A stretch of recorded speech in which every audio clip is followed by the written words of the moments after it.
दुनिया का सबसे बड़ा जानवर blue whale, the largest animal ever known to have lived on earth. देखिए, इस दुनिया में बल्कि पूरी कायनात में हर चीज का कोई ना कोई मकसद है। चाहे यहां दूर 147.84 मिलियन माइल्स दूर चमकता सूरज हो, हर एक का कोई ना कोई मकसद है। Every creation is having a purpose. अब इस ब्लू व्हेल को देखिए, इसका वजन 1,36,000 किलोग्राम होता है, यानी 30 हाथियों के बराबर। इसकी तो जबान एक हाथी के वजन के बराबर होती है, और जब इसका बच्चा पैदा होता है तो रोजाना वो बच्चा 90 किलोग्राम वेट वो गेन कर रहा होता है। ब्लू व्हेल की लंबाई 100 फुट तक हो सकती है, और इसकी जो उम्र है वो 80 साल या 90 साल होती है। ब्लू व्हेल की उम्र का अंदाजा साइंसदान कैसे लगाते हैं? आपने देखा होगा, जो दरख्त है उनकी उम्र का अंदाजा कैसे लगता है कि उनके अंदर रिंग्स होते हैं, उसके तने में उस रिंग्स की गिनती की जाती है और एक रिंग 1 साल की निशानदही करता है। इसी तरह ब्लू व्हेल के कान में वैक्स जमती है, जिस तरह इंसान के कान में भी वैक्स होती है, और हर 6 माह के बाद उस वैक्स की एक नई तह आ जाती है और उन तहों को गिना जाता है, और यूं ब्लू व्हेल की उम्र का अंदाजा लगाया जाता है। और इसके कितने फवायद हैं पूरे इकोसिस्टम को कि जब तक ये जिंदा है, it sequester a huge amount of carbon from the environment and is responsible for the health of the ocean.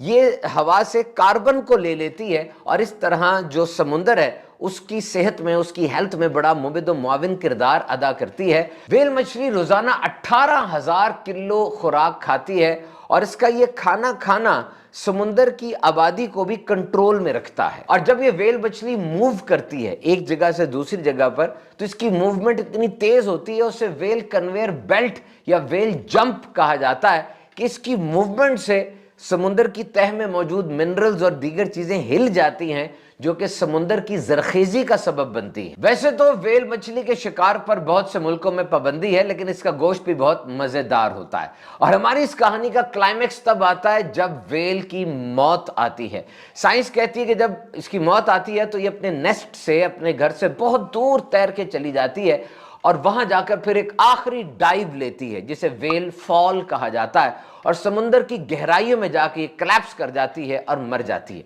सबसे पहले व्हेल मछली के मुर्दा जिस्म को खाने के लिए शार्क मछली और ईल फिश आते हैं।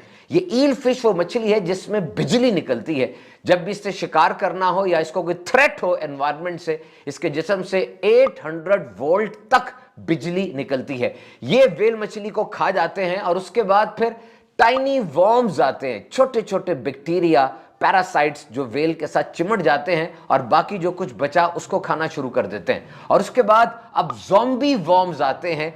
ये वो जरासीम हैं जो कि हड्डियां खाते हैं, और आके ये व्हेल मछली के उस ढांचे के ऊपर फैट्स और प्रोटीन्स को तहलील कर देते हैं। और फिर सिम्बायोटिक वॉर्म्स आते हैं। सिम्बायोटिक वॉर्म्स ये वो कीड़े हैं जो अकेले नहीं बल्कि दीगर जानदारों के साथ मिलकर उस मछली के ऊपर काम करते हैं। सारा ढांचा व्हेल मछली का मेल्ट होकर समुंदर की तह में चला जाता है, जो कि समुंदर की जरखेजी का सबब बनता है।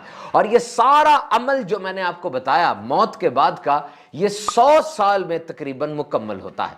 गौर कीजिए, व्हेल मछली मर गई, लेकिन कितनों को खाना दे गई, कितनों को जिंदगी दे गई। यानी एक अंदाजे के मुताबिक 100 स्पीशीज, 100 स्पीशीज, 100 जानवरों की नस्लें और तकरीबन 15,000 मुख्तलिफ किस्म के जानवर सिर्फ उस ढांचे से अपनी खुराक हासिल करते रहे। तो खुदाई शाहकार है, and it proves that every detail of nature is having a purpose. यानी इस कायनात का एक एक जर्रा, उसके अंदर कितनी हिकमतें पोशीदा हैं।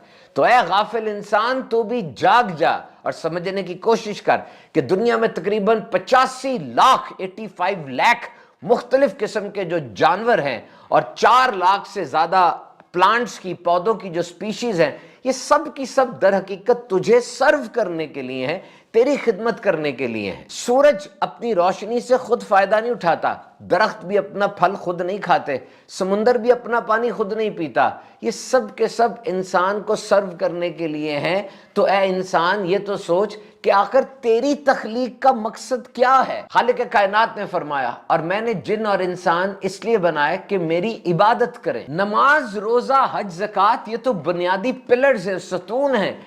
اس کے علاوہ جو بھی کام ہم نے کرنے ہیں، کمپیوٹر والے نے لیپ ٹاپ کے پیچھے بیٹھنا ہے، انجینئر نے پروجیکٹ پہ کام کرنا ہے، ڈاکٹر نے نسخہ لکھنا ہے، صحافی صحافت کریں گے، وکیل وکالت کریں گے، جس قسم کا جو بھی کام آپ کر رہے ہیں اس انداز سے کرنا ہے کہ اللہ راضی ہو جائے، اسلام کے اصولوں کو سمجھ کر ان باؤنڈریز کا خیال رکھتے ہوئے، حد درجہ خیال رکھتے ہوئے اس کام کو پرفارم کرنا ہے۔ تو تاجر لین دین کرے یا پھر گھر دار خاتون وہ برتن دھوئے، اس مقصد کو ضرور یاد رکھے کہ میں اس دنیا میں آیا تو اس لیے آیا کہ میں اپنے اللہ کو راضی کروں، اپنے اللہ کی عبادت کروں۔ اللہ تعالی ہمیں اپنا مقصد پہچان لینے کی توفیق عطا فرمائے۔